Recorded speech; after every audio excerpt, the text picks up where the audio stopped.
अस्सलाम वालेकुम दोस्तों, आज मैं आपके साथ तोरियों की सब्ज़ी की रेसिपी शेयर करने वाली हूँ। इतनी ये मज़ेदार, आज मिसालेदार, आज हम इनको बनाने वाले हैं। घर वाले क्या, हम साए भी इस सब्ज़ी का राज पूछेंगे कि आज आपने ये सब्ज़ी बनाई कैसे। ये इतनी मज़ेदार सब्ज़ी बनकर तैयार हो जाती है। तो यहाँ पर मेरे पास 1 किलो तोरियाँ हैं। तो ये हमने घर पर लगाई हुई हैं। जो बाज़ार से मिलती हैं वो थोड़ी पतली सी होती हैं, लेकिन ये हमारे घर में इनकी बेल लगी हुई, तो घर से ही मैं तोड़ कर लाई हूँ। ये 1 किलो के करीब हैं। इनका हम पहले छिलका रिमूव कर लेते हैं। हमने ऐसे खिरच कर इनका छिलका नहीं रिमूव करना है, क्योंकि इनका छिलका थोड़ा सा सख्त होता है। हमने ऊपर से जैसे हम आलू का छिलका उतारते हैं, ऐसे हमने इसका छिलका उतार लेना है। ये 1 किलो के करीब हैं तोरियाँ, तो सभी जो तोरियाँ इनका मैं छिलका रिमूव कर लूँगी। और ये देखने में जितनी ग्रीन लग रही है ना, बहुत ही मज़ेदार ये बनती हैं माशाल्लाह से। और आज हम इनको मसालेदार बनाने वाले हैं। बहुत ही इजी सा तरीका है, और शिद्दत की गर्मी में इस रेसिपी को आपने लाजमी बनाना है दोपहर के खाने के साथ, क्योंकि बहुत जल्दी ये बन जाती हैं। तकरीबन 10 मिनट के अंदर अंदर ये बनकर तैयार हो जाती हैं ये तोरियाँ। और छिलका रिमूव कर लेने के बाद इनको हमने राउंड शेप में काट लेना है। अगर ये बहुत बड़ी है ना, तो इनको हम दरमियान से आधे हिस्से में करके इनको काट लेंगे। अगर आपकी छोटी है तो इनको बस एक पीस ही आपने गोल शेप में काट लेना है। बहुत ज़्यादा आपने मोटी नहीं काटनी। तो सभी तोरियों को हमने काट कर एक साइड पे कर लेना है। तो दूसरी तरफ हम ऑयल गरम कर लेते हैं। यहाँ पर हमने कढ़ाई ले लिया है। कढ़ाई में हमने कुकिंग ऑयल डाल देना है। आपने अपने हिसाब के मुताबिक डालना है, लेकिन मेरे पास 1 किलो के करीब तोरियाँ हैं, तो मैं 1 कप ही इसमें ऑयल का इस्तेमाल कर रही हूँ। तो बड़ी साइज़ का मैंने प्याज ले लिया, जिसको हमने बारीक काट लिया। हल्का सा हमने इसको नरम कर लेना है। जब प्याज का थोड़ा गोल्डन सा कलर हो जाएगा, तो उसके बाद हम दूसरी चीज़ें ऐड करेंगे। जब आप तोरियाँ बनाते हैं तो एक बात का ख्याल रखा करें, आपने प्याज को ज़्यादा काला नहीं करना, क्योंकि फिर जो तोरियाँ होती हैं फिर वो जब बनकर तैयार हो जाती हैं तो उनका फिर कलर काला हो जाता है। बस हमने इतना ही रखना है। थोड़ा सा पानी डालेंगे ताकि इनमें अच्छा सा कलर आ जाए। पानी मैंने नहीं डाला, आप पानी डालें, लेकिन मैंने एक बड़ी साइज़ की टमाटर डाल दी है। टमाटर में काफ़ी हद तक पानी होता है, तो इसलिए काम चल जाएगा। अच्छी तरह सारी चीज़ों को हमने मिक्स कर लेना है।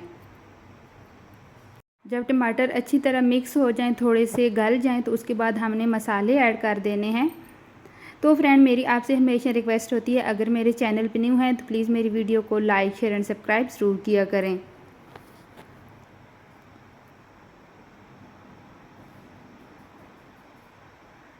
तो अब यहाँ पर बारी आ जाती है मसालों की। तो यहाँ पर हमने 1 टीस्पून भरकर इसमें नमक ऐड कर दिया है। हमने मिर्ची हस्बे ज़रूरत इसमें ऐड करनी है। मैंने ये 1 चम्मच भरकर इसमें इस्तेमाल की। एक छोटी चम्मच होती है वो नहीं, ये थोड़ी बड़ी चम्मच थी तो वो मैंने ऐड की है। 1 टीस्पून मैंने धनिया ऐड किया, और 1 टीस्पून ही मैंने हाफ़ टीस्पून मैंने भरकर इसमें ऐड की है हल्दी का। सारे मसालों को हमने मिक्स कर लेना है अच्छी तरह। थोड़ा सा पानी डाल लेना है ताकि अच्छा सा हमारा जो मसाला है बनकर तैयार हो जाए।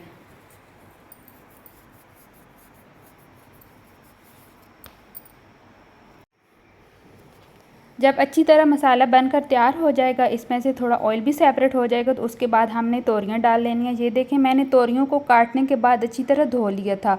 मसाले के साथ सभी तोरियों को हमने अच्छी तरह मिक्स कर लेना है। जब भी आपने तोरियां बनानी है, थोड़ा ऑयल का इस्तेमाल आपने ज़्यादा करना है, ताकि ये जो तोरियाँ हैं अच्छी तरह मसाले और ऑयल के साथ फ्राई हो जाएँ। 3 से 4 मिनट के बाद हमने इनको फ्राई कर लेना है। उसके बाद हमने पानी डाल देना है। ये तोरियां बहुत ज़्यादा नरम होती हैं, इनमें बहुत ज़्यादा पानी नहीं जाता। बस आपने अपने हिसाब के मुताबिक इनमें पानी डालना है।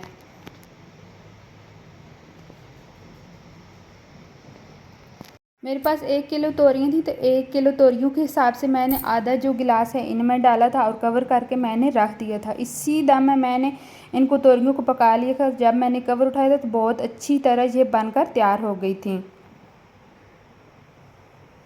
तो यहाँ पर जो तोरियाँ हैं उनका सारा पानी खुश्क हो गया था, और मैंने फ्लेम को ऑफ़ कर दिया था। यहाँ पर आप देख सकते हैं तोरियाँ कितनी अच्छी तरह मसाले के साथ मिक्स हो गई हैं, और जो प्याज हैं वो भी बिल्कुल खड़े खड़े नज़र नहीं आ रहे, और जो ऑयल है वो भी एकदम सेपरेट हो गया। और मैंने यहाँ पर गरम मसाले का पाउडर ऐड कर दिया, हरी मिर्चें ऐड कर दी, और इनकी आपको फ़ाइनल लुक भी दिखाती हैं ये कितनी मज़ेदार बनकर तैयार हुई थी।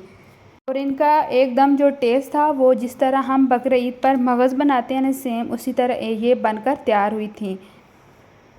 माशाल्लाह अल्हम्दुलिल्लाह, ये रही आज की रेसिपी की मेरी फ़ाइनल लुक। आपने मुझे कमेंट करके ज़रूर बताना ये मेरी आज की रेसिपी आपको कैसी लगी। फ्रेंड, अगर अच्छी लगी हो तो प्लीज़ फैमिली एंड फ्रेंड के साथ लाजमी शेयर करें। न्यू रेसिपी के साथ फिर मिलूँगी, तब तक के लिए अल्लाह हाफ़िज़।